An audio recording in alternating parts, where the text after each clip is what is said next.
Remarkable breakthrough in the search for a cure for cancer. Researchers utilizing an experimental therapy similar to the way the body fights off the common cold, instead helping the body itself attack the cancer cells and not use the chemotherapy, drugs, and radiation that are normally used in cancer treatments. To break it down, joining us once again, Dr. Kevin Campbell, practicing cardiologist and assistant professor of medicine at the University of North Carolina. So how exactly could our bodies fight off cancer like we fight off the common cold?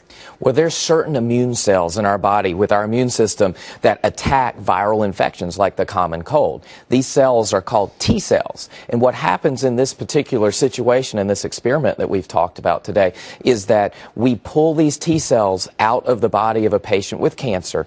We use gene therapy to make them attack the cancer cells and then inject them back into the patient, and they go after the cancer cells. This was a very small study in the Children's Hospital of Philadelphia. 21 young people received this treatment. 18 of them are in remission. I mean, could this be a cure for cancer? I think that this may be well on the way to curing diseases like cancer.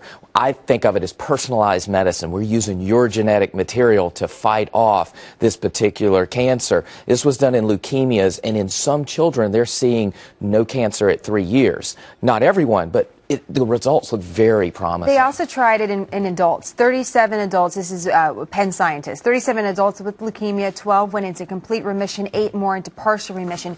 Do our cells remember, for example, if you reprogram them, put them back into our body, they fight off cancer, will they then reproduce and create cells that attack cancer for decades? What they've done in this particular experiment have shown us that you can put these T cells back in, and they make 10,000 copies of themselves.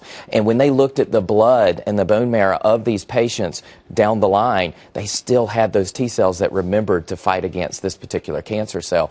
This is really promising. The age of personalized medicine is how we're going to cure chronic diseases like cancer, like diabetes. I think that's where we're going. Dr. Campbell, great to have you on the program. Thanks for having me. Thank you very much. John